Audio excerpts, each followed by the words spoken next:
The new World Test Championship cycle starts with a bang!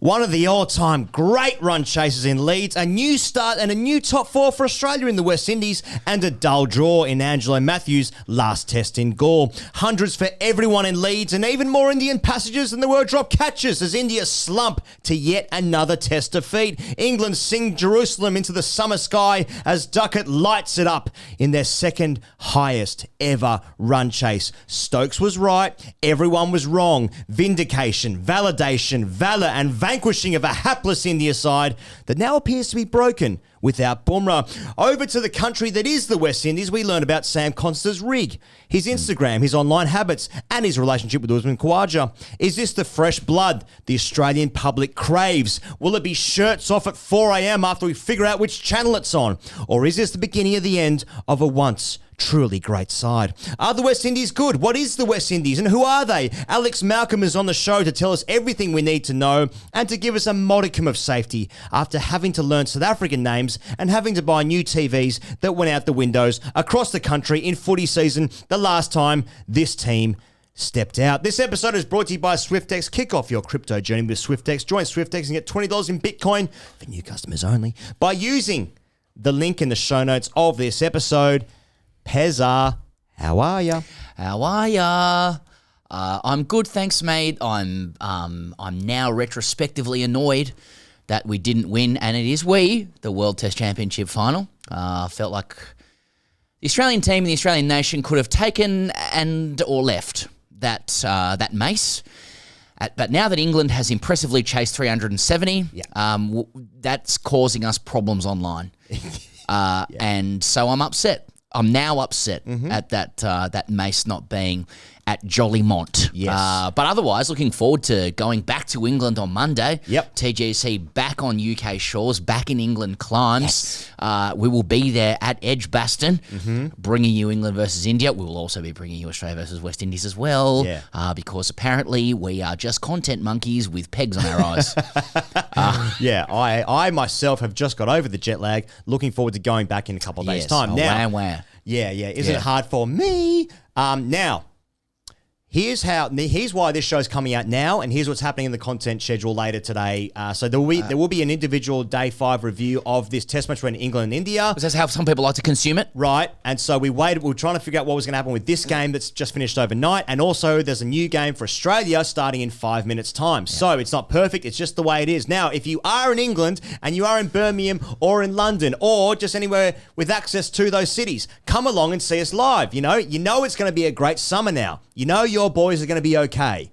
Okay? Now, tickets at greycricketer.com. Come and see us Thursday next week. That's right, Thursday, July 3, with our new best friend, Sir Jimmy Anderson. He doesn't know we're friends yet. We've never met. Broady said to me, he'll be okay. Just have a few beers with him. Okay. Just have a few beers with him. That's usually what men do. Okay, Stuart, you worry about your fucking self, okay? Yeah. What are you wearing? Is it South Africa kit today?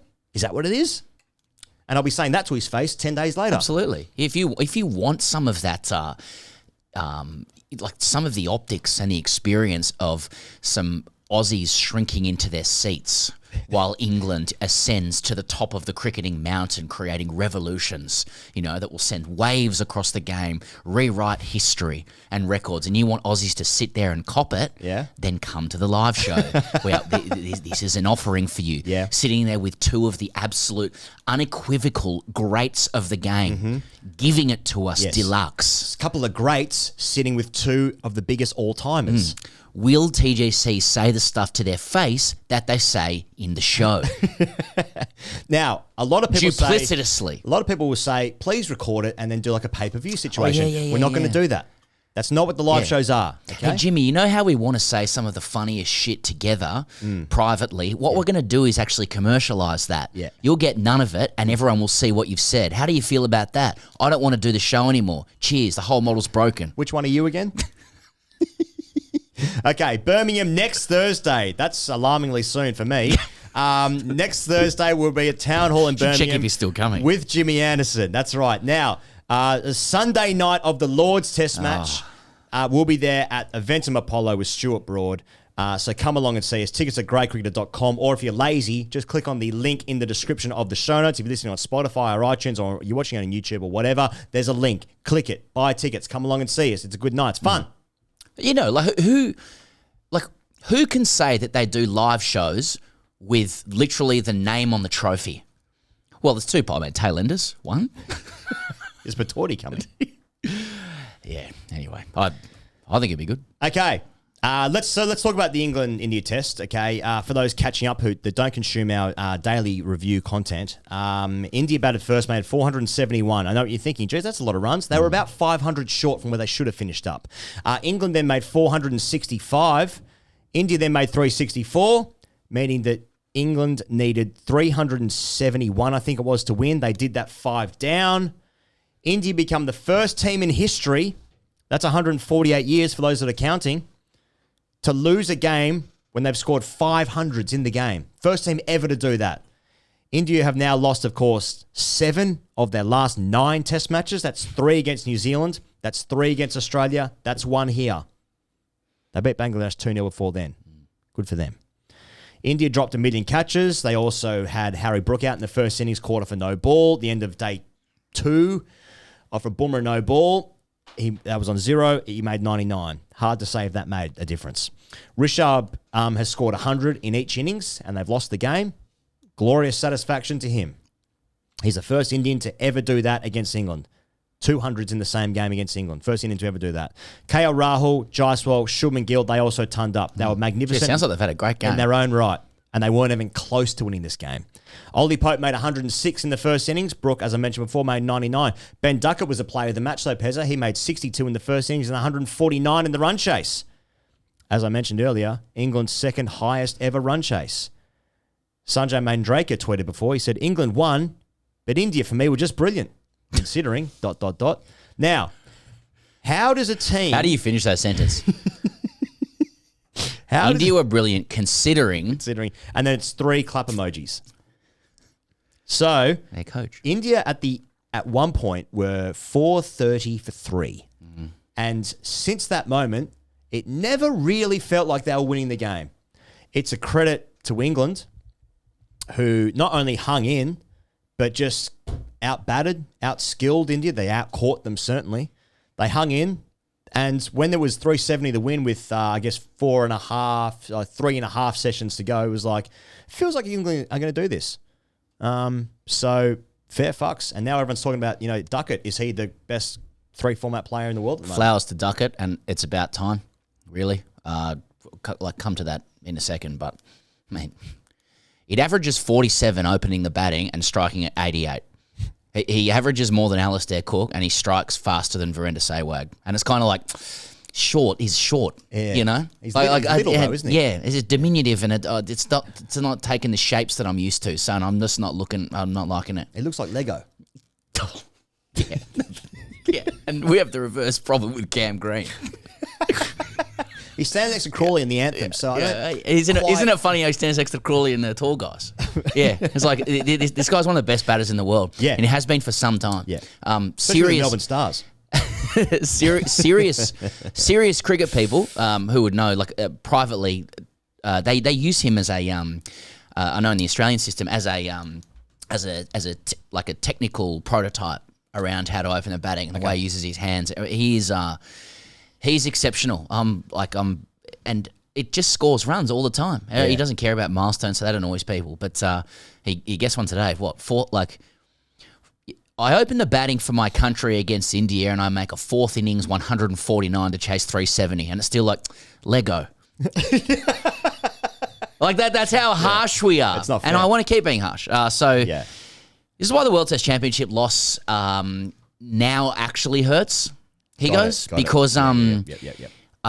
we have nothing to fall back on against what correctly will be insufferable wetness accompanying England's very impressive chase. Objectively impressive. Australians everywhere hearing this will go, oh, great, let the suck-off begin. It was a sterile victory. Mm-hmm. That's how methodical England are getting at this at a chase of 370. But the thing is, if England chases 370, in the fourth innings, but your nation has the mace, you can say, well done. India's lost 7 of 9. You're playing on gerrymandered flatties against blokes who love a stick and have one bowler and can't catch. You know, like enjoy sucking yourself off with your centre wickets that you're having ahead of the Ashes. Can't say it now. No. Can't say it. No. Now it's like they have a settled top 7. They have a method that's continually improving on itself, and it's objectively working, and they're on an upward trajectory. Now, it doesn't roll off the tongue as well, but nevertheless. It's not a tattoo, is it? No. No. Strange tattoo, but... That's similar to Tatu, who had a couple of bangers That's years right. ago.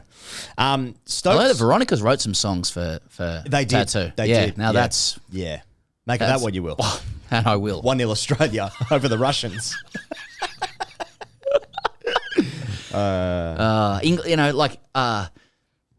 And there is... pigeons are cooing across England. Rightfully so. Right? Rightfully so. And there's a few of them. Okay, well, to that end, can you imagine... Here's what hurts. Like 370, it's like, oh, it's flat though. Now, I have never seen in my lifetime the team that I like go do anything near that. You know, And I've seen flat ones. I've seen a couple of flatties in my lifetime. Yeah. Don't see a lot of decks that get better to battle, to be fair. No. So maybe it's early enough for us to say shit tip. Yeah. Why aren't we talking about a shit tip Yeah, here? you're trying to find as an Australian, try and find the avenues of like, how does it, I know it doesn't count. I don't know how just yet, but I'm trying to figure it out. So Stokes will feel vindicated for his decision at the toss, for winning the toss and having a bowl. As I said before, they were 430 for 3 at one point. Then they lost 7 for 41, India. But the last 5 of the last 7 wins at Headingley have seen the team chase more than 250 to win the game. So it feels... It is hard to escape that India were, in so many times in this game, were in complete dominating positions, including really in the third innings when Rishabh and KL Rahul had put on heaps and they were leading by like 300 and something, and then they collapsed again and they lost 6 for 31, I think it was, in that innings, to only then set England 370. So it's hard to escape those drop catches, the chances, all that kind of stuff. But it also felt like that when England beat Australia at Headingley in 2019. Like how did Australia lose that game? You know, it felt like that when New Zealand lost it, when England chased 296 in 2022 at Headingley. It felt like that when Australia lost at Headingley in 2023, when England chased 254 as well. So at some point, you do probably have to say that England are winning these games and not the other team losing the games. You know, like at some point, it's gonna have to be like flowers and fair fucks to them. But at the same time... Is that point now?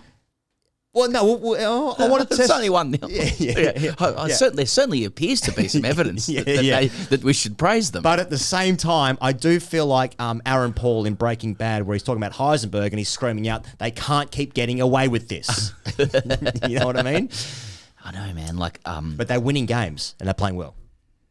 Yeah, I mean, it's interesting times ahead, and it's concerning times ahead. It's been in our faces, they've been showing us this for a long time. We are in Bazball 2.0 and this humility era. So, after this game, I was like, okay, well, surely Stokes will say something that will make us feel better, as in they've done a thing, but they're insane. Yeah. But unfortunately, I've got a clip. This was Stokes after the game, and this goes for a minute. So, I'm watching this like everybody else, going, "Please say something insane." Here's what he says. Okay, we're a very simple-minded pair, me and Buzz. I think when it comes to cricket, we obviously everyone knows what cricket's about. It's about scoring more runs than your opposition. Can't argue that. When you strip it all back, that's what it's like. So we just try to keep everything as simple, calm as we possibly can, and when you're chasing down totals like that, how you are in the dressing room is actually very important to, because lads have got jobs to go out there and do, and keeping the sort of calm, relaxed vibe as much as we can throughout the dressing room is so important to sort of the mindset of how someone is to go out there when you're out there in the middle with the pressures of that situation in particular. So obviously cricket's about taking wickets and scoring runs, but there's a lot to do with it about, what sort of mindset that you're able to get your players into and good days and bad days. So, just keeping everyone as calm and relaxed as we possibly can before they head out there is something that we always try and do. No insanity, nothing about history, nothing about the revolution, nothing about vaccinations or whatever. He's never said anything about 5G. that. Yeah, just something like chemtrails, like flat Earth. Fucking give us something that makes us feel superior. Yeah, right. These are the alarm bells for Australia. These comments are unfamiliar. Because he's making these comments about like what cricket is and how they've kind of hacked cricket a little bit here, and like his themes there are like cricket is simple. It's about scoring more runs, and we try and help people stay positive. Very inarguable. You're like, because that's not my experience of playing cricket. No, mine is, and most of ours is anxiety. Yeah. I'm worried about failing because you mainly fail. It's negativity. Yep. I have failed. I'm not accepted. I'm not valued. My penis has shrunk into my body. And I now just need to shower lest I be, except clouded thinking. I should attack, but not recklessly. I can't get out. Will I, be picked? Socially awkward, Right. But Stokes is like, yeah, we had a run chase and we know you need to score more runs. And what we do in the team is help people feel positive about themselves. And you're like, fuck you. Damn it. So, and then he's got all these upside Stokes now. It's like correct decision at the toss. Ben Duckett's world class. Ollie Pope comes good. They didn't need Joe Root, still 50 red. Brooks scintillating. He bowls excellently. Stokes, Magic Dust captaincy. Jamie Smith, 2 keepers. Knox bowling did enough and they hung in there. Shoaib Bashir hasn't been hit out of the world. He's just still there. So it is... and if you're India, like, all right, 5 Centurions and Bumrah, can't do it. That's scars deluxe. Yeah, flicking back to the old drawing board there. Yeah. Yeah, So- and Zach Crawley made 65. Crawley's in the series. And they put on 188 for the opening wicket in the 4th innings. Yep. So to set up a great platform. Now, no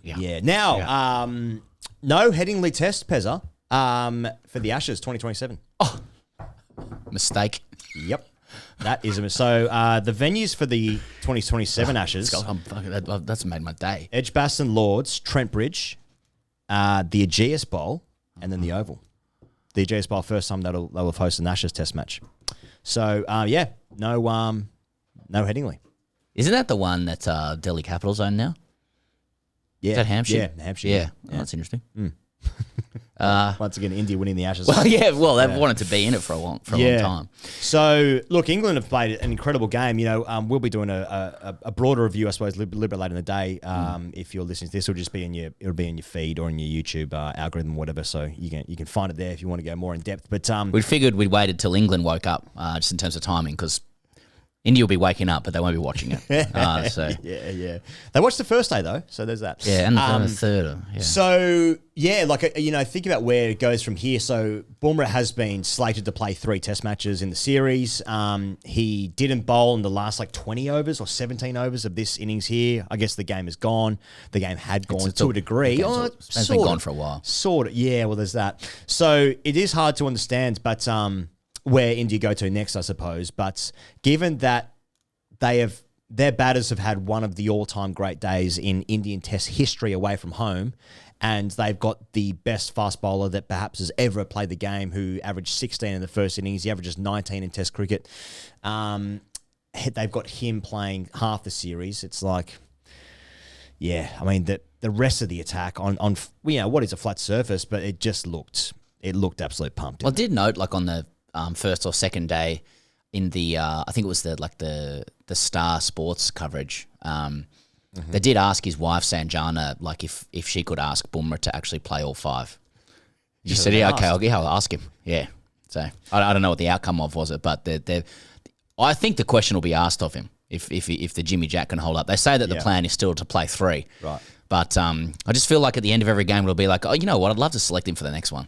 Yeah, I think that'll be the case. Yeah. So I did this the other day in one of the dailies, but the gap between the first and second Test matches is a full week.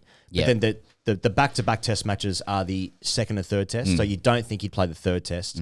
Well, but that'll be power broker stuff. The fourth and fifth, I think, are the back-to-back ones as well. Yeah. But Edgbaston versus Lords, like, where's the power reside there? There'll be people in boxes and stuff who'll be like, Boomer needs to play. Yeah. You know, India's already invested in Lords. Like, he's got to play. Yeah, that's true. I worry about Edgbaston there. Yeah. How is India meant to win? Like, they're struggling when... You know that India's struggling when the commentators start referring to any bowler but Bumrah as a backup bowler. I've never really seen that in tests. I know there's always star bowlers, but when you're part of a bowling attack, usually when you've got the ball, you're considered to be a wicket-taking prospect yourself. Mm-hmm. But these are just relief pitches. Yeah, like while Bumrah is just relaxing and or resting. Jadeja does not look to be the answer away from home. I don't know what it is away from home, Jadeja.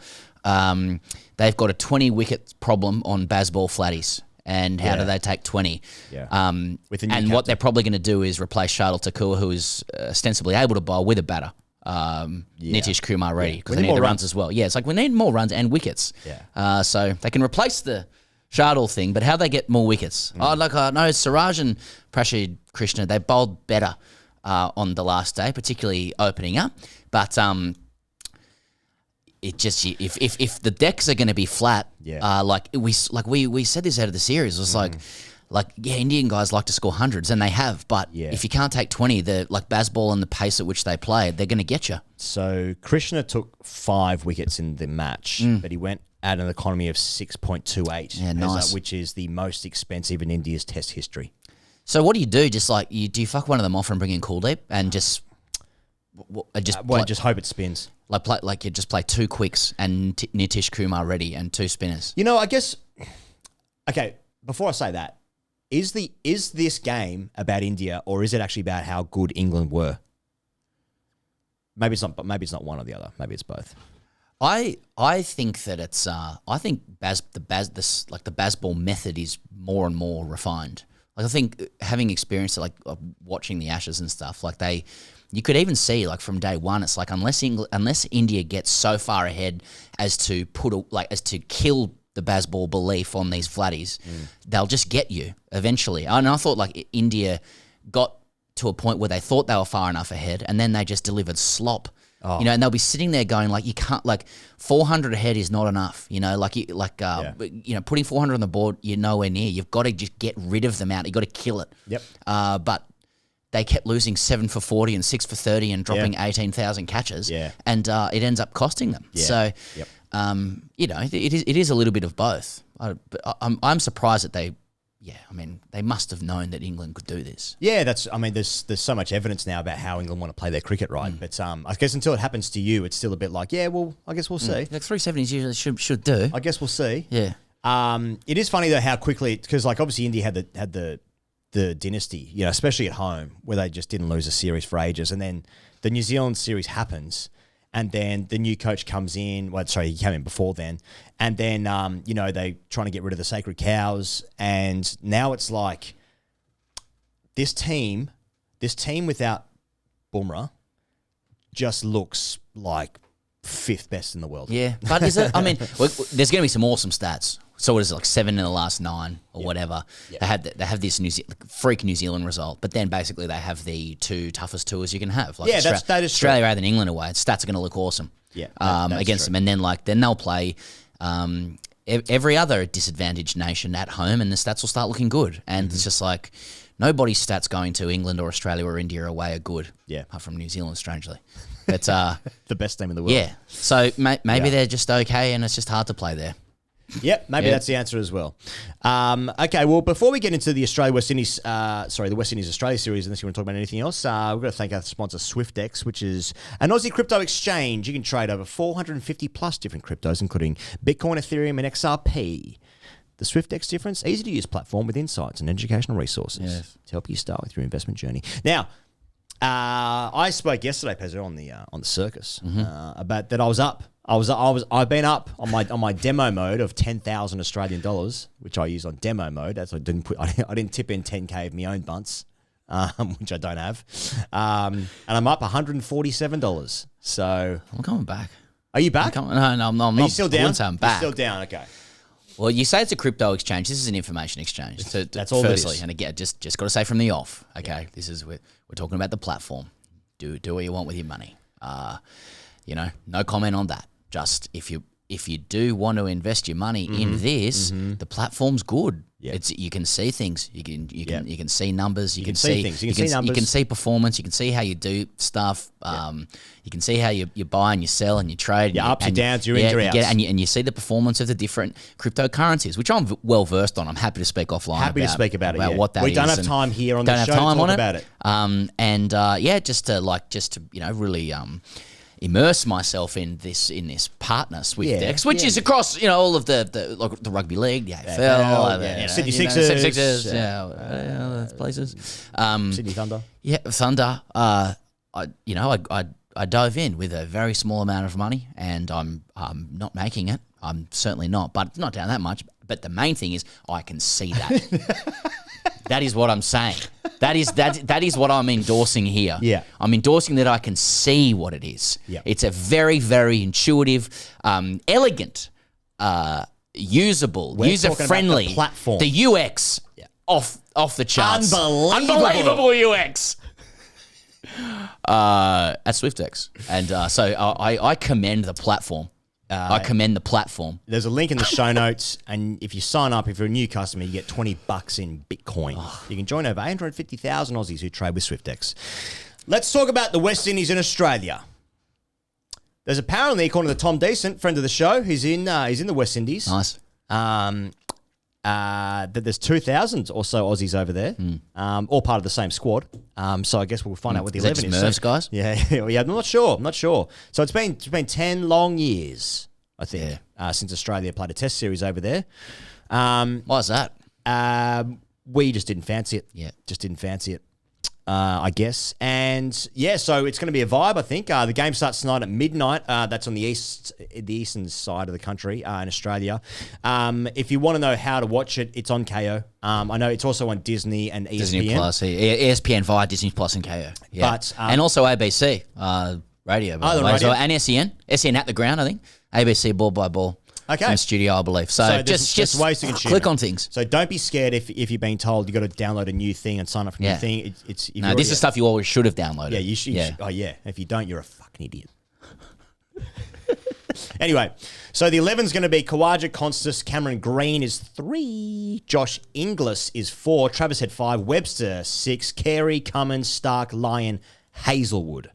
That's the Australian 11 that's going to play. And it's going to play against this West Indies side. Brathwaite, who's the old... Brathwaite's the captain, isn't he? Got it here as Roston Chase is the captain. No, he is. He's just come in, Chase, and he's playing his 50th. Oh, test. okay. Yeah. Oh, so he's captain, okay. Yep. So Brathwaite, Campbell, Casey Cardy, Brandon King, Roston Chase, Shea Hope, Greaves, Warrican, Alzari Joseph, Shamar Joseph, Jaden Seals. The pace attack is good. Joseph Seals. Pace attack good. We're going to talk about who these people are with Alex Malcolm, who has more insight. But, Yeah, I don't have a clue. It's the first test of the new World Test Championship cycle for the Aussies. It's a top 4 of Khawaja, Konstas, Green and Inglis.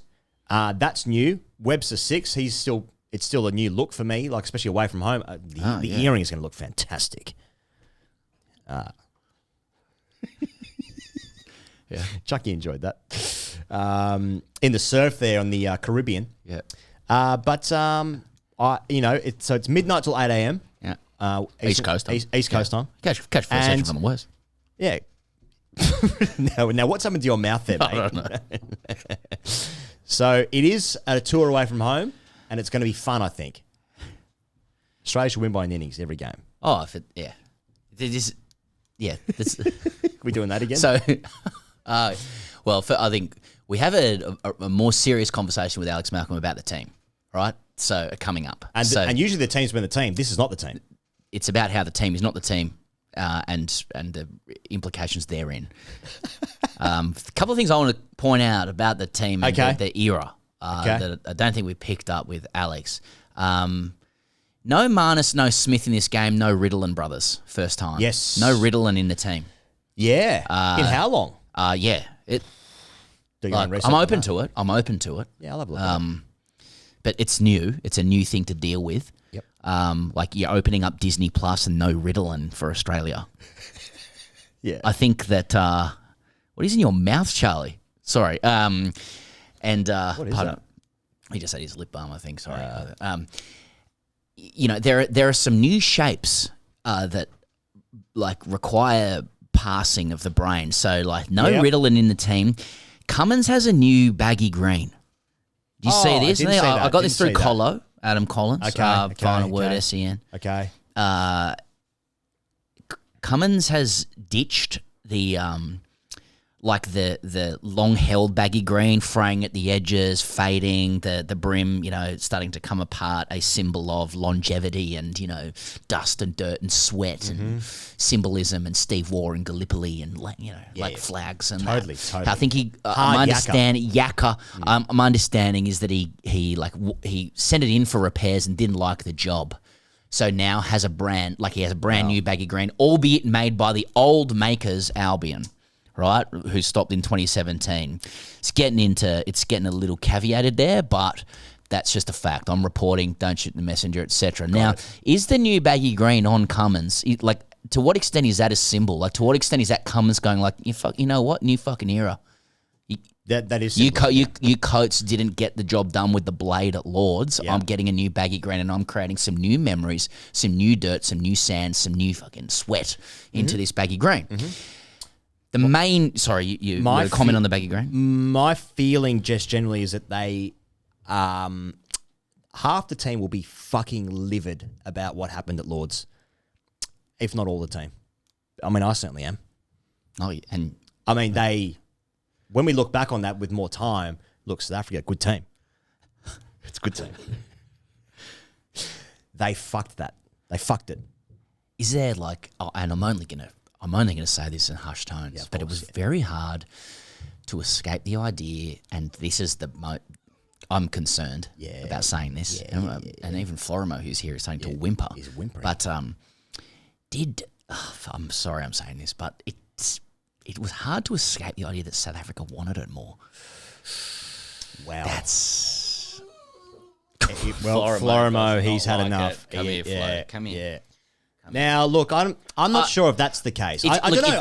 It's just it's an optics thing, and this is where we're going to go. Like the moment you lose a game is when you start playing too much golf, not going to training, you look too relaxed. You've learned as adults how to manage your emotions. Were they walking into the bowler? Yeah, that's right. So therefore, you don't play with a requisite level of performative intensity, and now I'm going to conclude you don't care.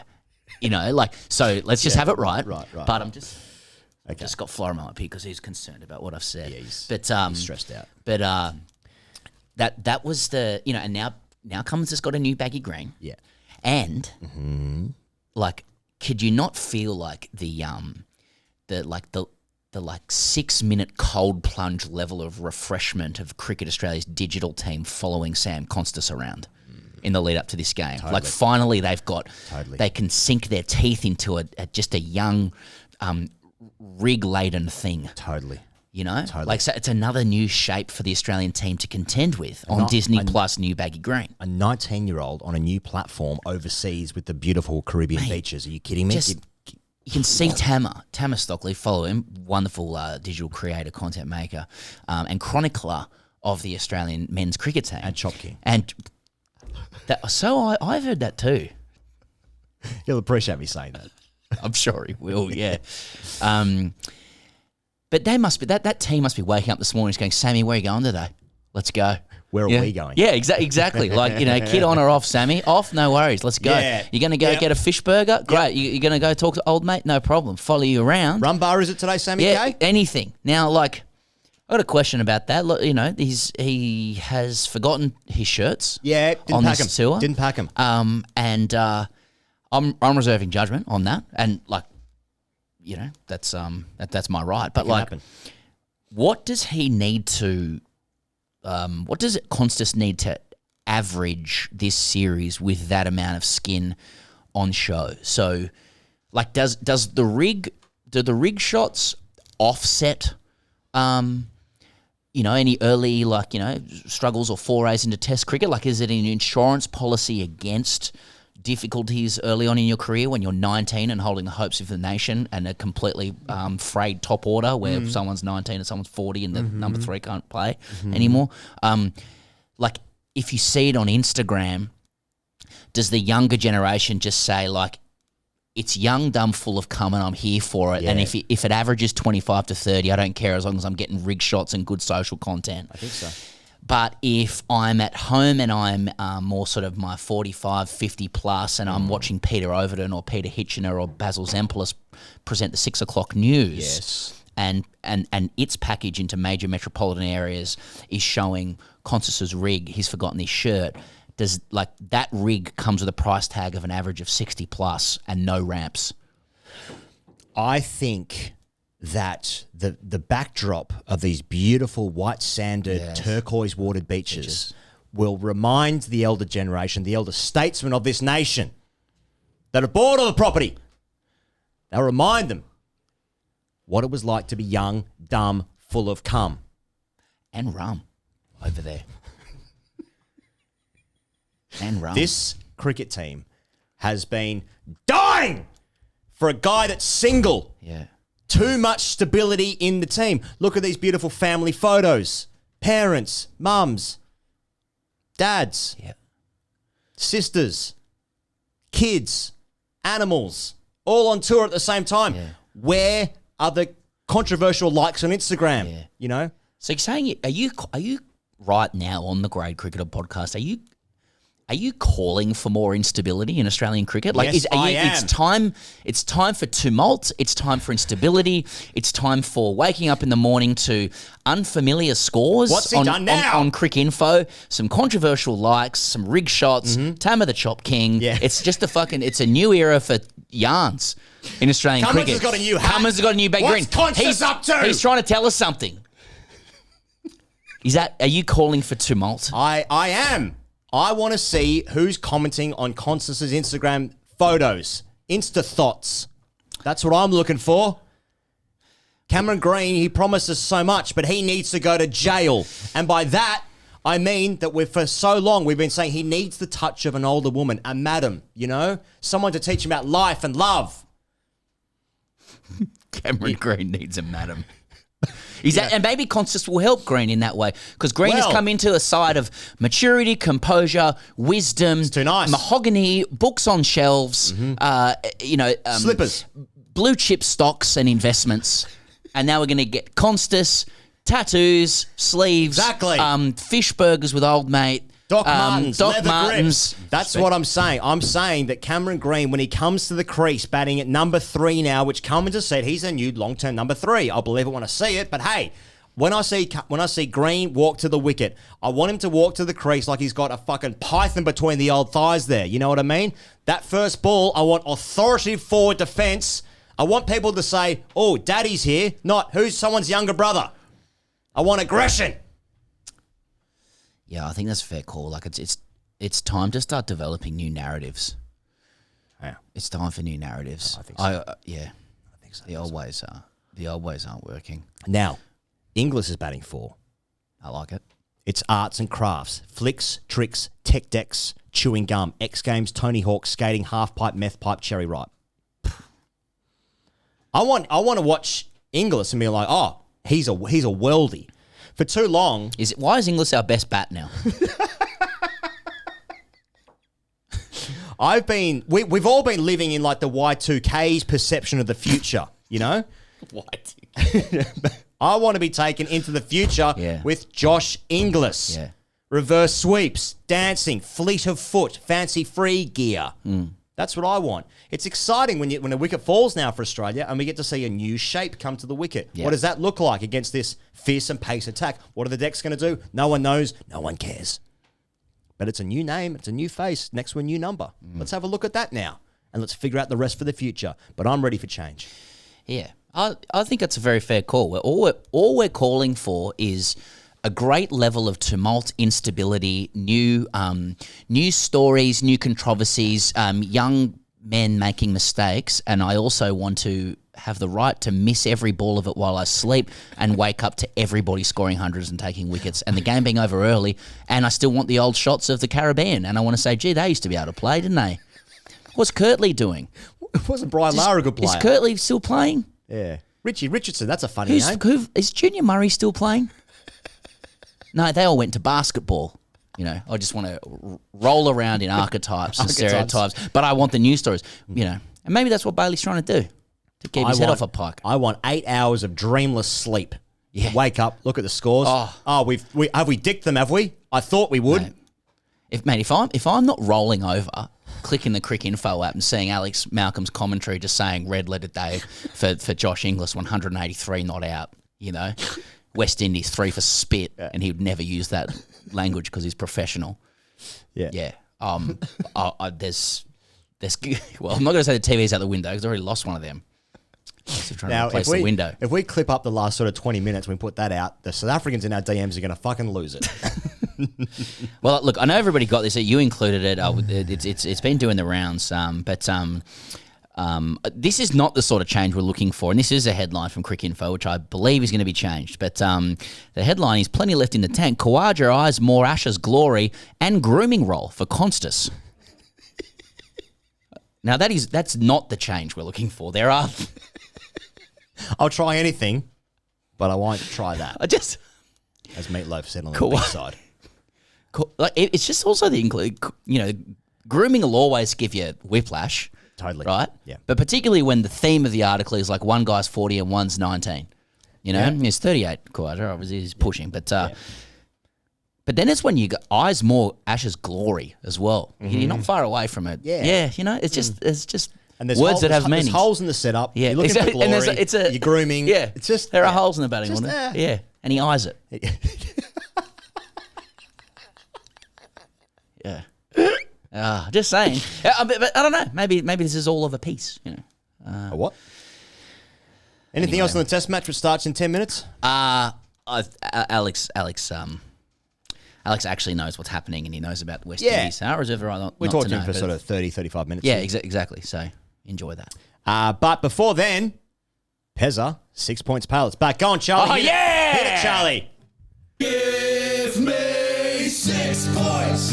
Give me a cold beer. Give me a 6 points pale and a song.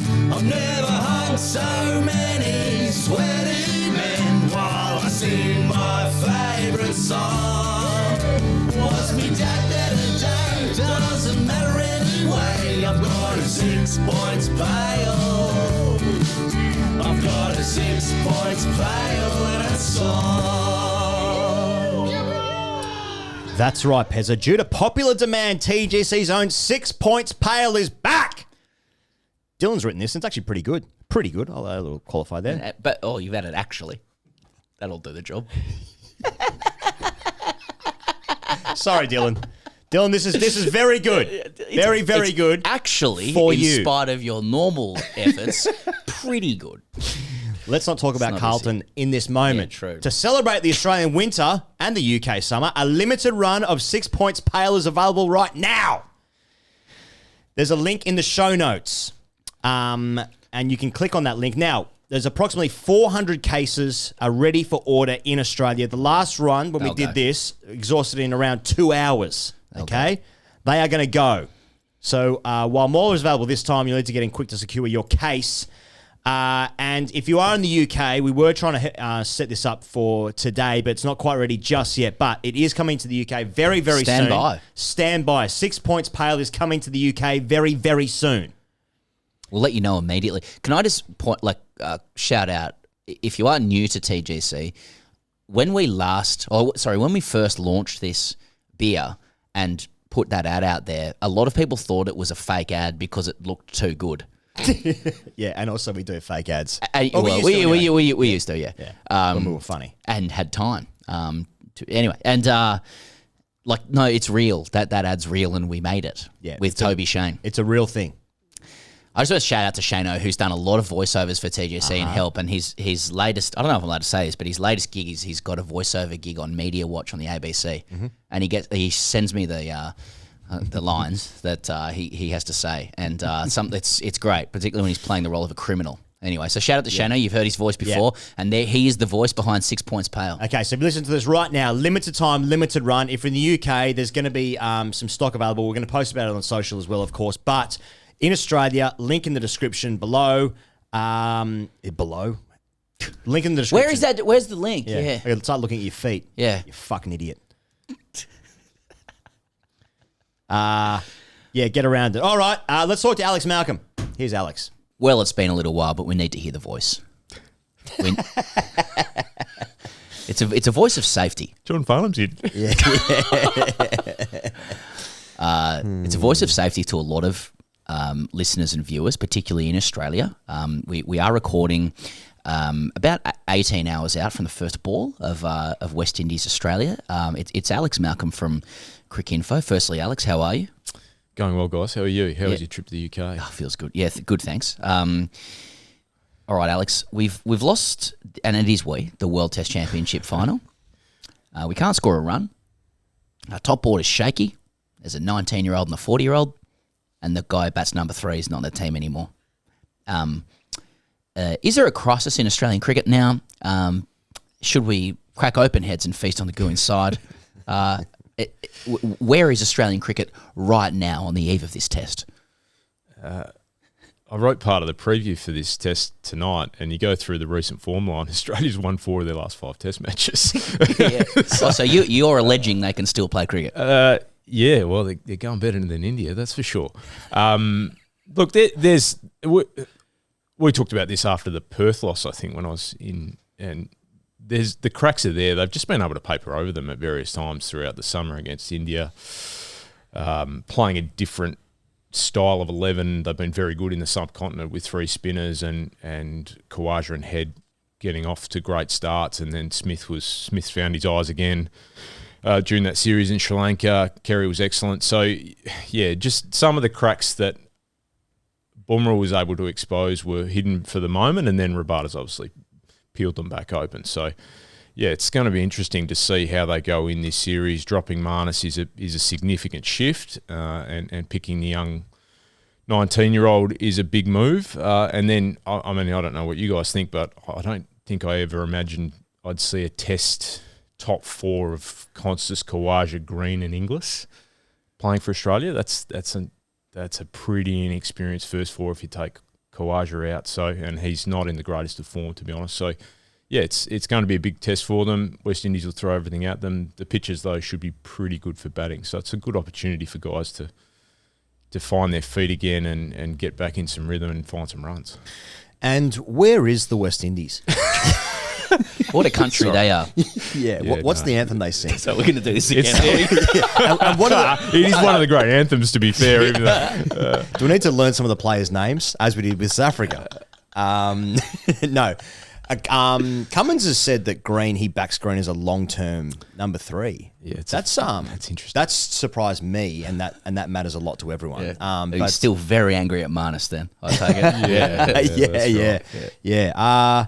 Do we see Green as a long-term 3, or is it just for as long as Smith is playing? Yeah, that's a good question. The coaches said something similar. That obviously this has shifted from 15 months ago, where they thought Green was the long-term number 4. Right. Remember, after he made 174 not out in Wellington?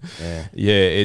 It's a set of circumstances. Obviously, that injury has changed things for Green, because I think he would have stayed at 4 at the start of last summer had he not got injured, and Smith may have batted 3 and Marnus may have opened the batting. That we will never know if that would have happened, but I suspect that's what might have happened, and we'd be potentially having a different conversation now. But I think technically he is capable of batting 3. I think there's as with anything with Cameron Green in his test career so far, getting his mental processes right and learning how to start in a more assertive and confident manner is the biggest issue for him. He's such a nervous starter.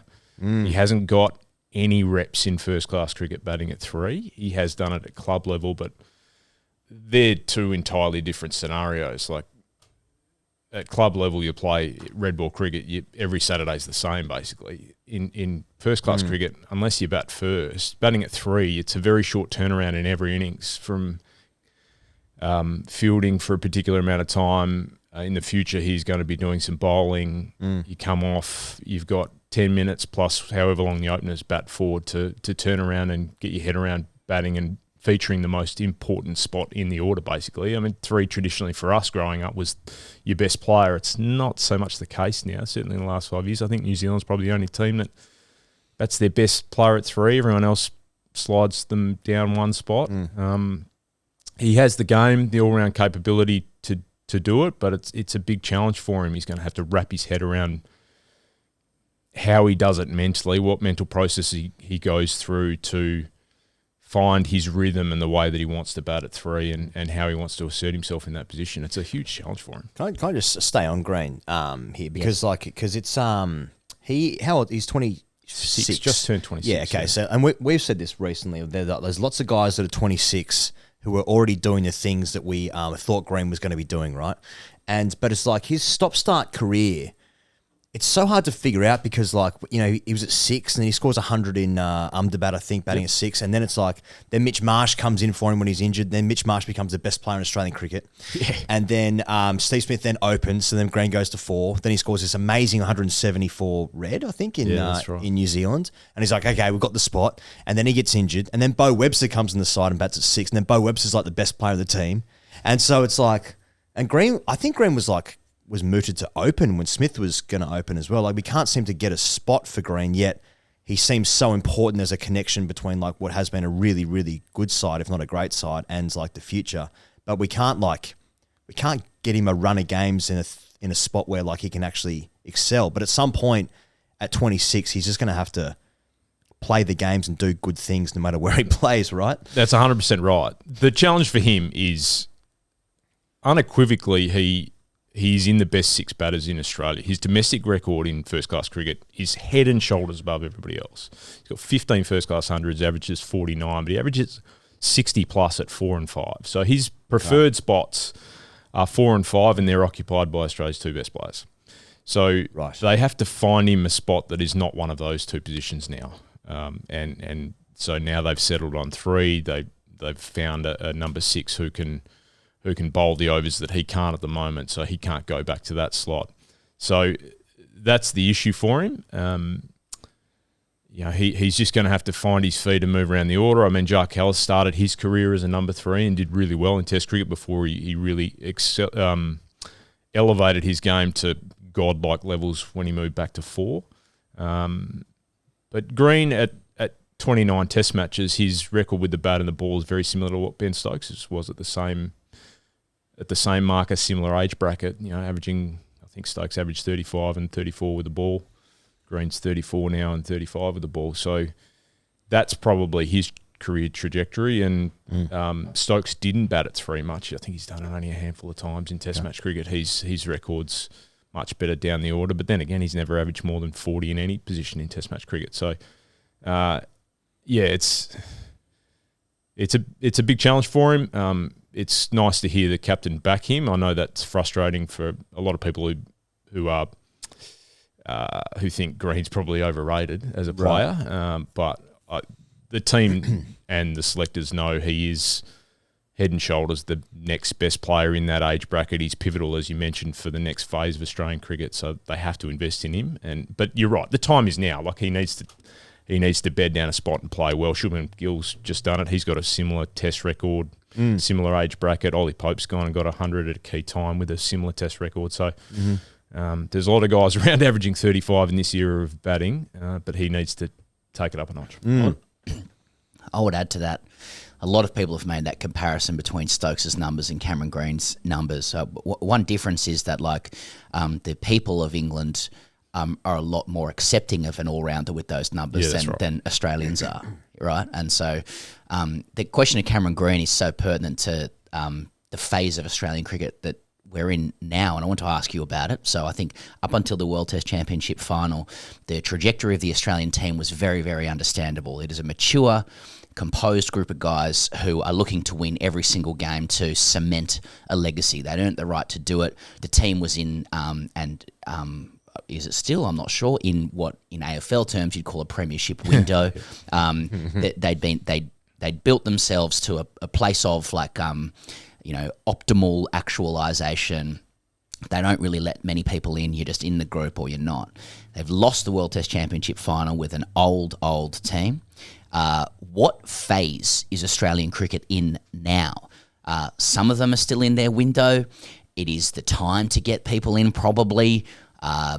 England look like they have a settled team heading into the Ashes, at least with the bat. We don't have that.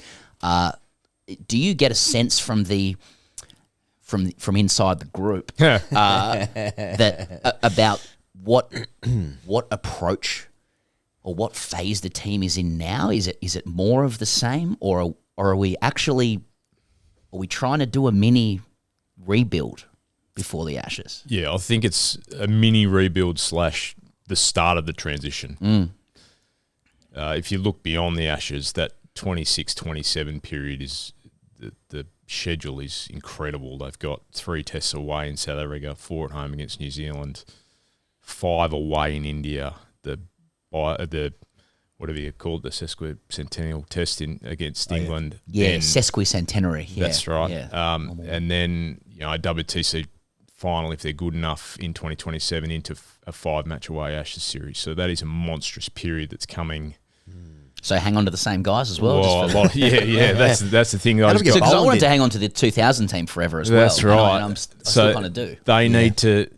They need to transition guys in to have them ready for that period, because the guys that are there now, there are going to be 1, 2, 3, potentially 4. Who knows how it plays out, or more that might not get through that phase. So obviously Konstas is part of that now, and he's a really interesting case study heading into this series and beyond. He only averages 34 in first-class cricket. There's not a case in Australian cricket history where you've picked a prodigy who averages that little in first-class cricket and backed him as the He's 19. It's like, he'll help. He's 19. Yeah. I mean, he's benefited from not playing, basically. Yeah. He's like stopped playing the ramp in the nets, and now he's good to go. It's incredible. It is incredible. I think people, certainly the wider public, don't understand how limited his first-class experience and his record is. I mean, Phil Hughes had played the same number of first-class matches and first-class innings as Konstas when he got picked for his first Test tour. He was averaging 60 in first-class cricket. Yeah.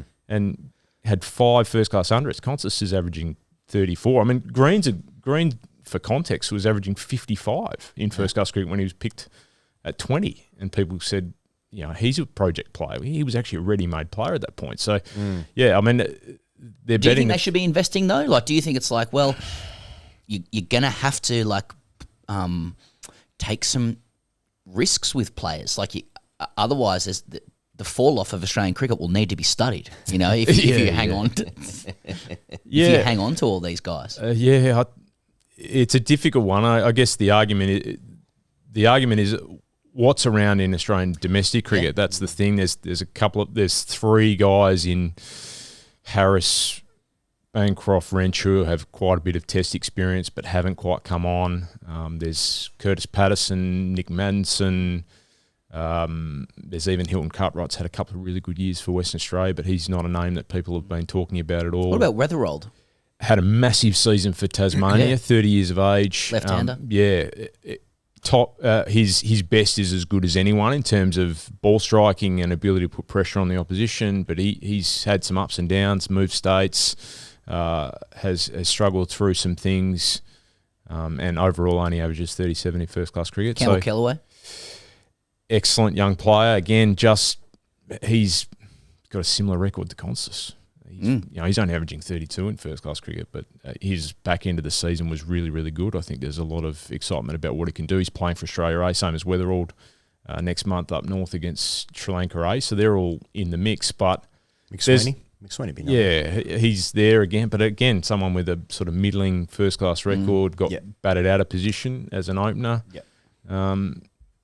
The thing is, I heard Justin Langer say no one's averaging 50 now. 50 is no longer possible with the pitches they play on. No.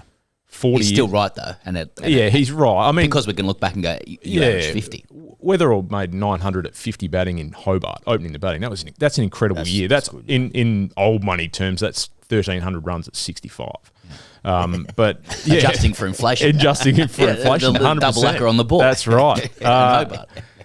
But it is possible for someone to average 40 plus, and no one's doing that. So I think that's probably the concern. So I guess the question is, in answer to where is this team at, are there better players in domestic cricket than the incumbents? That's always the question. If you're going to make the team better, you have to make it better by either replacing an older player with a younger player who is at a similar level and has a lot more upside, or a player who is better now.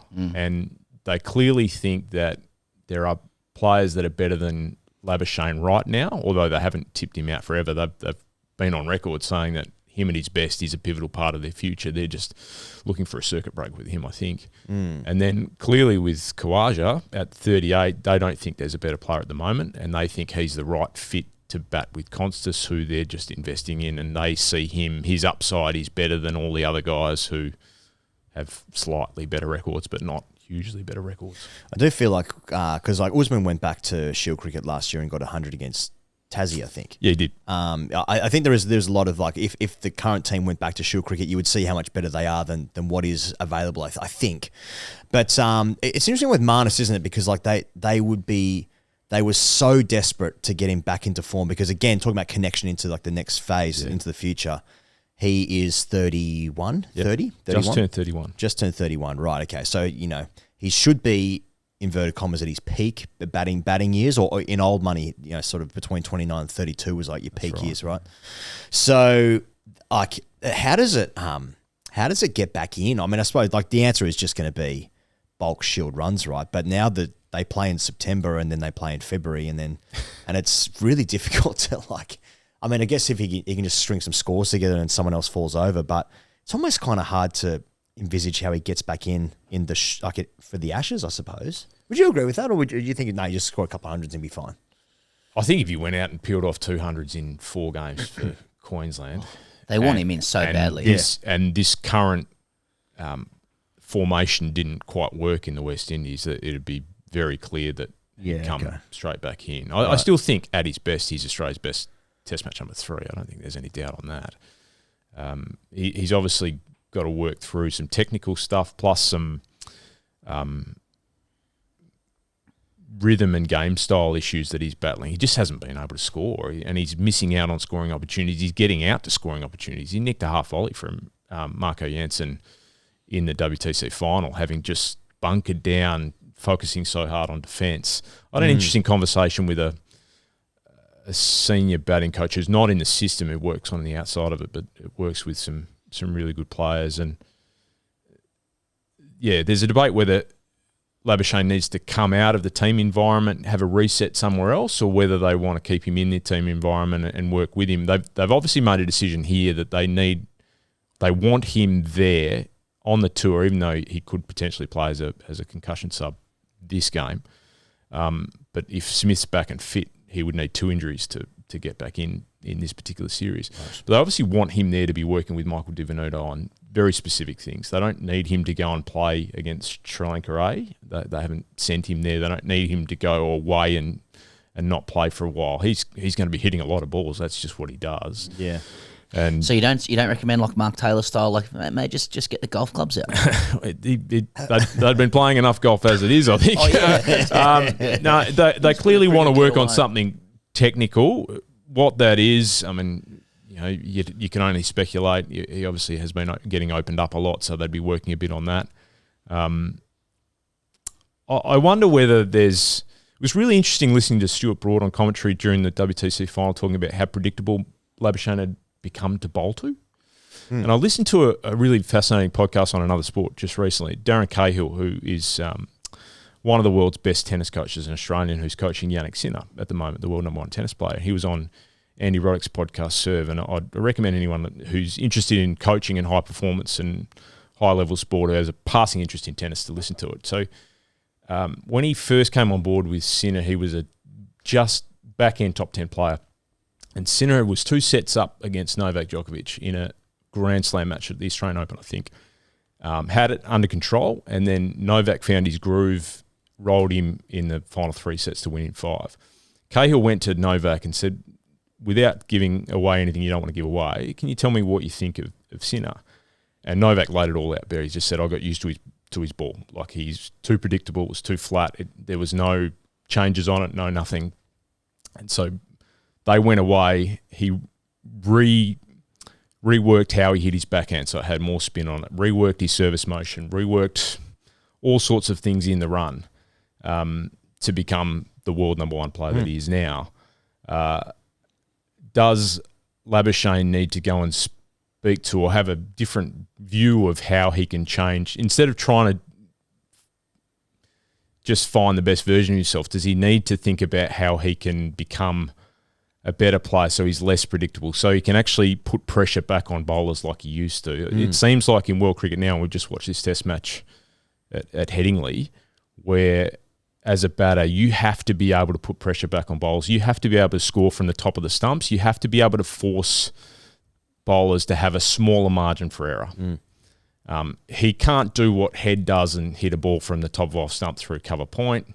He can't do what Rishabh Pant does and just play chaotic, mad, incredibly ridiculous high-risk cricket. But Steve Smith's probably a great example where guys bowl top of the stumps, maybe nipping in, or just go back and across and work through mid-wicket, get a single. Ben Duckett can do that as well. And then so the bowler's going to go to his next delivery against Smith and go, well, I've got to take it to sort of fifth stump line. And if he misses sixth stump, then Smith stands tall, smashes him either side of point, and then suddenly the margins change. Okay, I've got to go fuller, and he over pitches, and Smith can hit him down the ground. That's what the great players do. That's what Steve Smith does. That's why guys find it so hard to bowl to him. Can Labuschagne get to a place in his game where he can get back to that kind of find a blueprint that works for him? I'm sure he can. He has the talent too, but that'd be part of it alongside some of the technical stuff. I mean, JL had that when he was playing. Like he was a blocker really when he was in when he was first in the setup, and then he started. I wouldn't say he's teeing off, but he became much more aggressive, and then got himself in a great rhythm for the Australian side. So he finished with a better strike rate than Mark Waugh, really? Justin Langer. Wow. So there you go.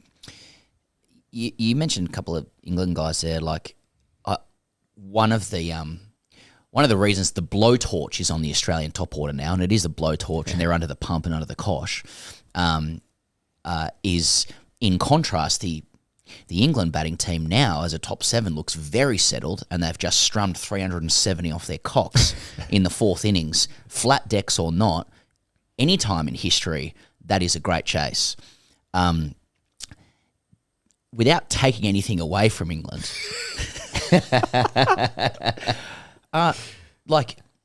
to what extent do you think they're this method that now seems kind of normalised, to their credit, Bazball, is still helpfully reliant on some pretty helpful decks?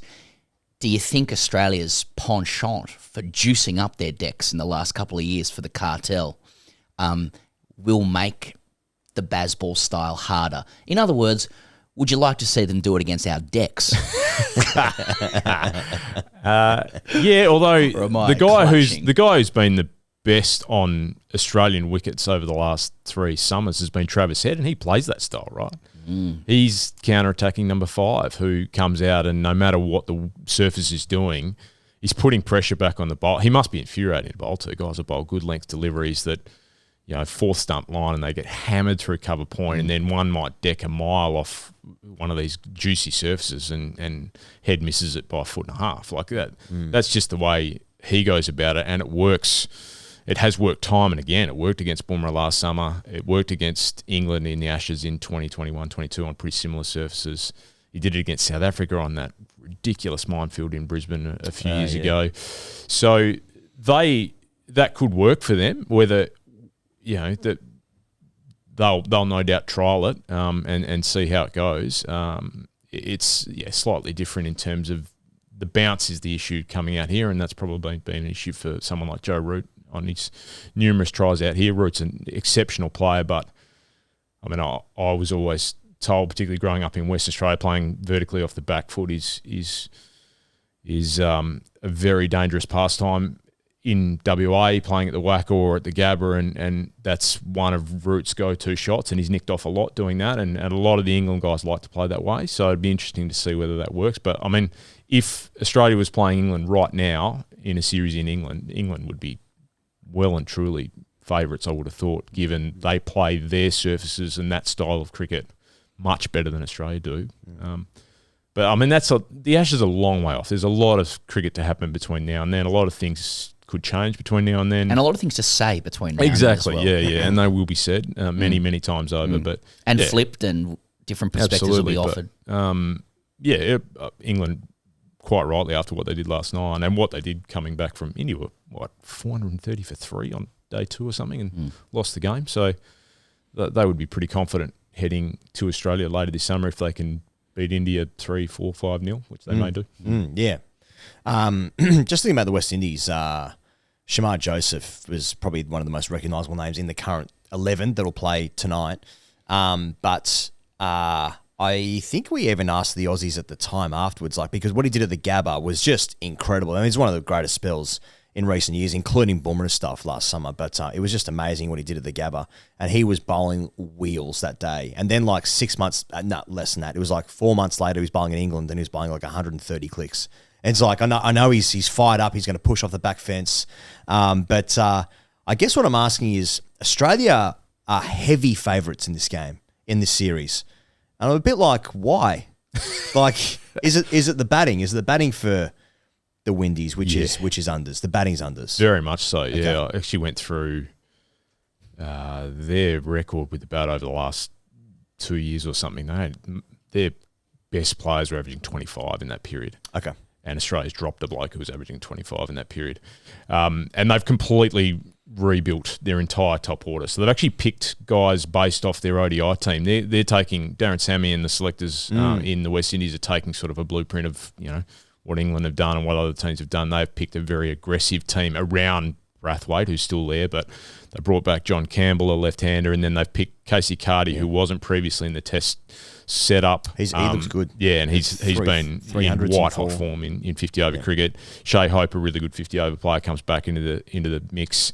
Brandon King, who's been a white ball specialist, really hard hitter, has been opening the batting in their T20 team. He's going to bat at 4. Okay. So they're going quite aggressive by the looks of it. That's what clearly they want to play that way, and it'll be interesting to see how it goes. I mean, their new captain, Roston Chase, hasn't played Test cricket for 2 years, so they're going to completely rebuild it on the back of keeping Brathwaite at the top and then having Shamar Joseph, Alsari Joseph, Jaden Seals as the backbone of that attack. Yeah. They've put Kemar Roach, it seems, out to pasture. So, yeah, it'll be interesting to see how they go. Everyone is unsure what the surface is going to be like. I had a look at it the other day on Fox Sports. I could just the brown straw colour. So it looks a bit. Yeah, it was flat, and it was quite concerning actually. Yeah, just a couple of days out. The colour of it. No one really knows. So they've played one Test match at that venue in 6 years. So what you're saying is they basically have just picked the ODI side and they all average 25. A danger game for Australia, but if we don't get it done in 3 days by an innings, Argus. Maybe. I don't know. It's an unknown, but there is pressure on the Australian team. Well, England have won a game and we've lost a game, so it's all eyes on Australia. I mean, we'll be asleep, obviously, everyone will but be asleep. Wake up and read your reports and comms, and we'll see. Yeah. It'll be a series that's looked through the scorecards at 7, 8, 9 in the morning, I think. and when does it start, by the way? And if there's single figure scores, then heads will roll, even though no one saw a ball. Yeah. Can I ask about the cartel as well? Just go over it. Like again, we didn't win our last game, so any question marks, or they've all taken 1,000 wickets and we're all happy and we plough on. It was interesting that as much as the focus was on the batting in the aftermath, Andrew McDonald did make a brief mention of the fact that they lost a bit of control of tempo with the ball, certainly in that fourth innings. Particularly at the start. Not a lot of people talk about they bowled a pile of shit at the start of that innings. And that's telling. So I've played a bit. It's telling from the coach who is a huge defender of that group and has been their bowling coach before he became their head coach. So absolutely, I mean the age profile is obvious. Just the inability on flatter, lower surfaces with no bounce to have any penetration and also control the run rate is a problem that Australia's faced with this group at any stage during their tenure as an attack together, particularly in England. They struggle when it's flat and there's no extra bounce there because the line gets nullified. Hazelwood definitely gets nullified, and then a lot of pressure sort of falls on Cummins and Stark to find something because they're the better, flatter wicket bowlers. But I mean, the other element too is they found an all-rounder in Webster, right, who's batted beautifully at the start of his Test career, but with his medium pace in Test cricket so far, he's got 1 for 99 from 30 overs. He takes wickets for fun down at Bellree, bowling 126, 127 from 2 metres tall, but on flatter Test wickets, that as we've just seen with Shuttle Takur in England, it's not what you need, and that's the reason why the selectors always talk about having guys with extra ball speed and extra height for test match attacks. Guys who bowl sub 130 in Shield cricket can tape a heap of wickets, but that doesn't necessarily work at test level. So, there's certainly going to be some pressure on those guys, and Boland's there, but again, he's older than all of them, so they've got to find some depth behind that. Doggett's just hurt his hip, having been picked as the spare bowler. So Abbott's gone over there. Jai Richardson's still recovering from shoulder surgery. Lance Morris is working his way back from a back injury. Xavier Bartlett hasn't been picked in the white ball squads, even though he's a contracted player. So yeah, finding some depth behind that is as difficult as finding some depth in the batting as well. So you say that the team, that the cartel have struggled on like dry, slow wickets. It can look a little bit benign. They can't control the tempo. Now they're playing against a white ball side on dry, slow wickets. Yeah, it'd be interesting to see how they go. Yeah, it will be. Okay. It will be. If only they had a bowler who was proven on flat decks.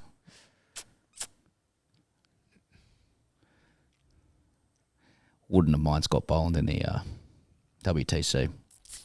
What happened to Nisa? He snapped his hammy, didn't he, in the A game? Yeah, he played since had then? struggled. He got back at the back end of the summer, but he hurt his hamstring again. He bowled basically on one leg in the Shield final. Did an awesome job to try and get through and help Queensland. But yeah, he's 35, having ruptured a tendon in his hamstring. And he's got to recover from that. So he's doing a full pre-season. I think for the first time, I don't think he's going to. It's not good, man, because I think his name turned up on Family Feud the other day, and two sets of families said that he was a surfer. Yep. And that ain't good for the brand. It's not good for the brand. Yeah. Interesting times ahead for Australian cricket Well, then, hey? 2-day test coming up.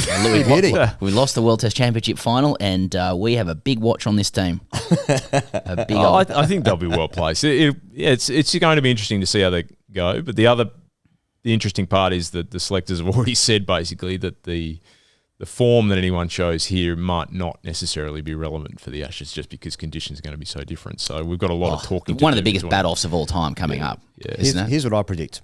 Inglis, 100. Green, no runs. Smith available. What happens then? Tell us question. how Inglis is a player that seems to be in form at his peak in all three formats, maturing as a player. But every single batter apparently wants to bat 4 or 5 or 6 in Australia. Like, how do we've got him a spot in the side now, but it feels like he's going to be first out as well. But how do we get him into the team? Where will that be? Good question. And again, he's got no history really of batting top 4 in first-class cricket. He hasn't done it. He again is capable of it. I think he's capable of handling anything. He's as talented and brilliant a player that Australia's got. Again, he just would need experience and time to settle in. I don't know whether they'll give him that time. Sweet.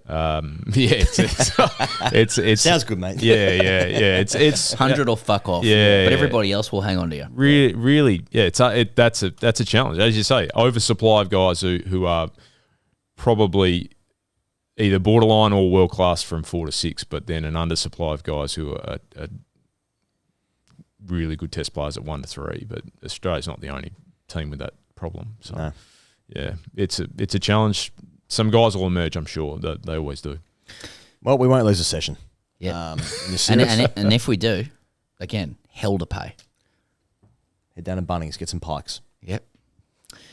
3-0 Australia, get it done every test in 3 days.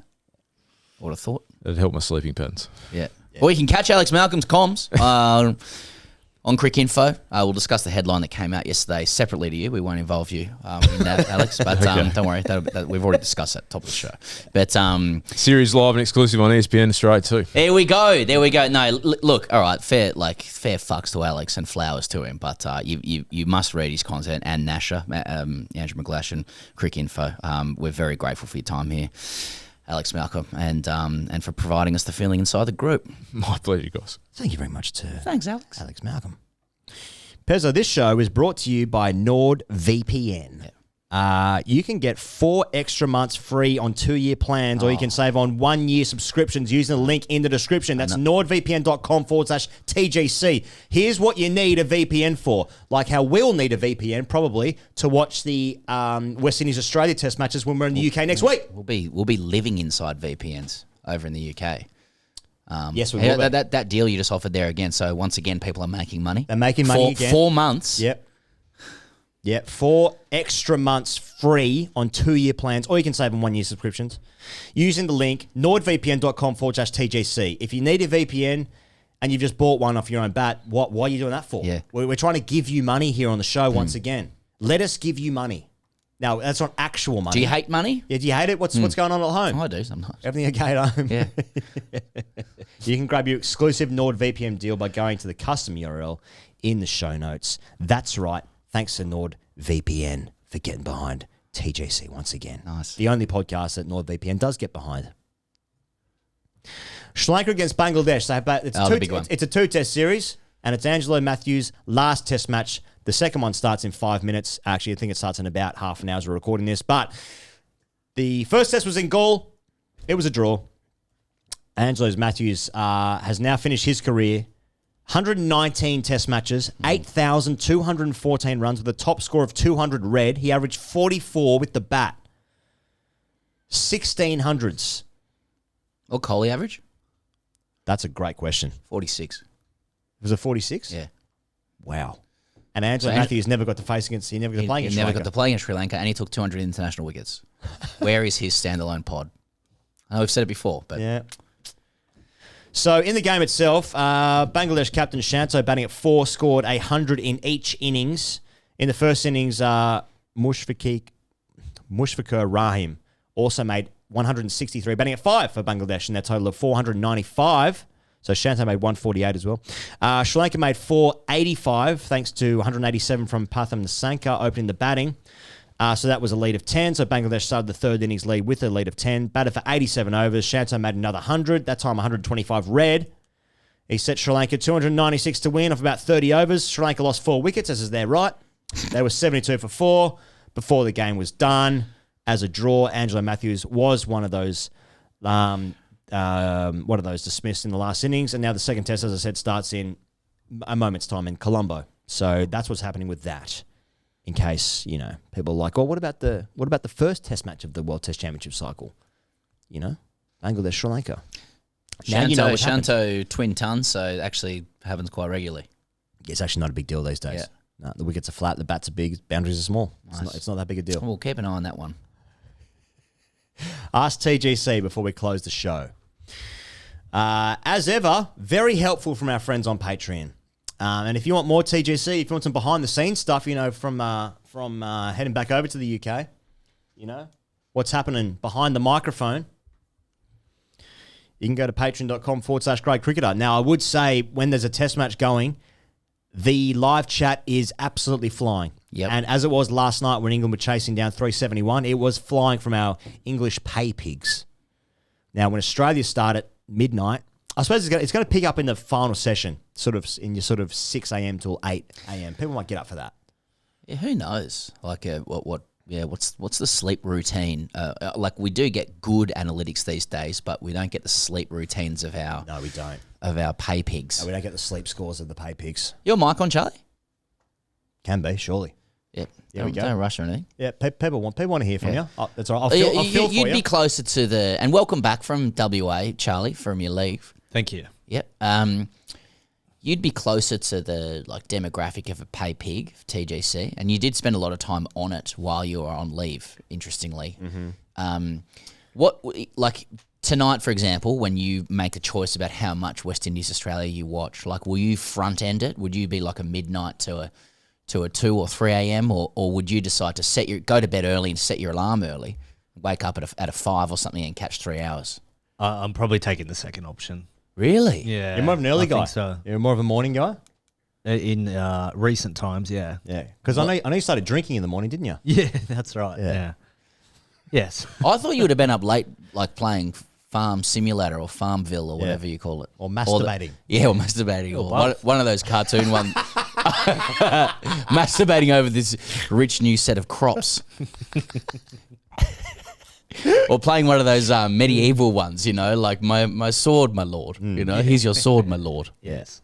Like Age of Empires or something. Yeah. There we go. Yeah. Zelda. Yeah. So when did you make the change to like early to bed, early to rise, grind set, hustle and grind?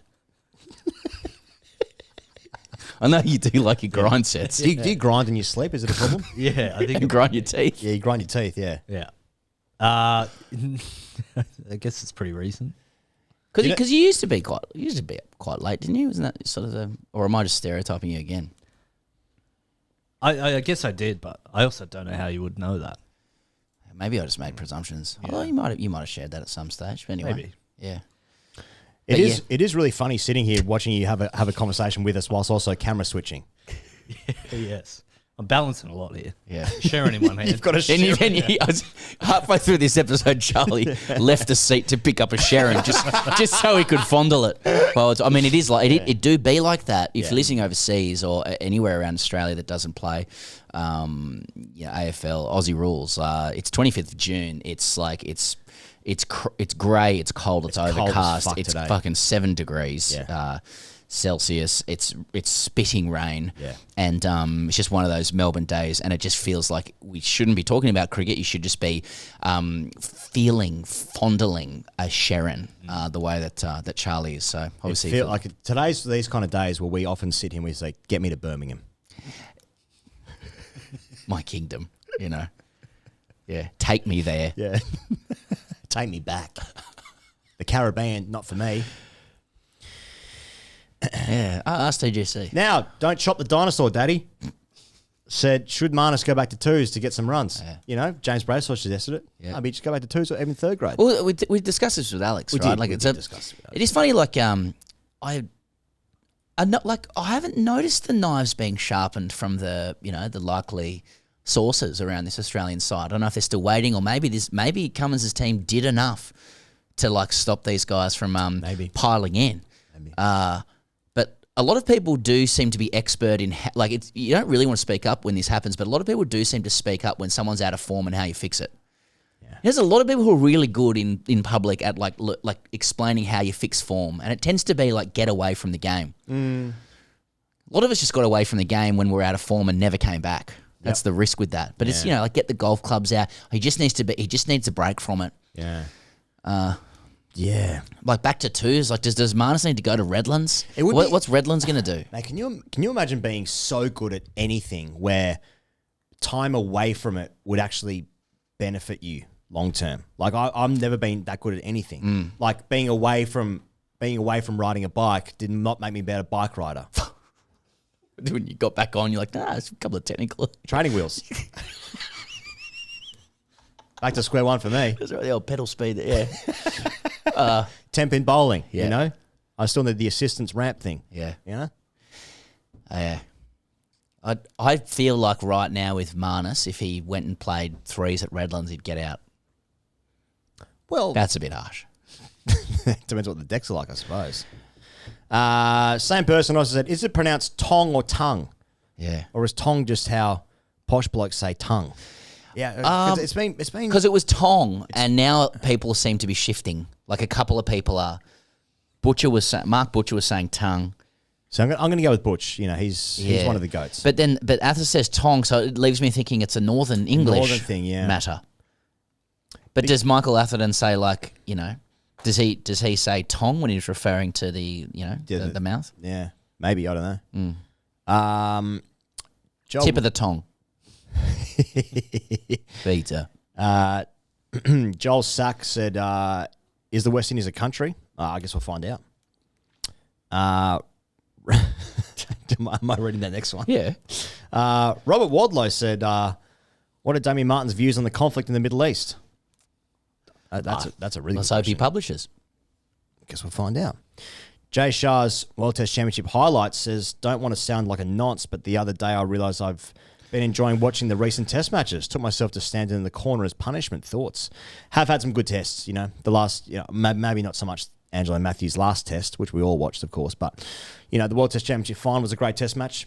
And this first test match of England-India was also a great game. Is it is it actually Jay Shah genius that like the cadence of test matches still seems like there's a decent amount of test matches on, but against the backdrop of 14,000 T20s, like test matches seem rare and we appreciate them better. Yeah, it's like a little bit of ginger, just as a palate cleanser, you know? I don't know. But like I agree. Like I feel more grateful for test matches these days. I don't live in the world of like, yeah, this is just normal. Yeah. Elise Perry's helmet said, why does watching England versus India feel like watching mummy and daddy fight, except instead of mummy and daddy's, it's the lady dad had his affair with, and my therapist telling me the divorce is my fault. It's quite hard to break down what that actually means. I can't explain to Elise Perry's helmet why when they sit down and watch the television and those two men's teams are playing against each other, they think, why is this like the lady dad had his affair with, and my therapist telling me the divorce was my fault? I don't. Yeah, that's why. Like, and then that they feel that way, and then go, oh, I'm going to take to Patreon to ask two men to us internet mummy and daddy. You decide who's who. All right. Well, there we go. A couple of big old test matches. One more starting tonight, which, by the way, we will be doing daily reviews for. They'll be in your main feed. If you want to get behind the boys, join us on Patreon. If you want to come and see us live, if you're in the UK, come along and see us live. Ticket links everywhere. 6 Points Pale, they're there. NordVPN. Yep. What's the other one? SwiftX. Yeah, and people at this moment will be going, but is there more coming up on the channel? It's like, I think if there's a cricket game that we normally talk about, we're just going to be there and thereabouts. There and thereabouts. Yep. All right. See you guys on the internet or in real life real soon. Cheers.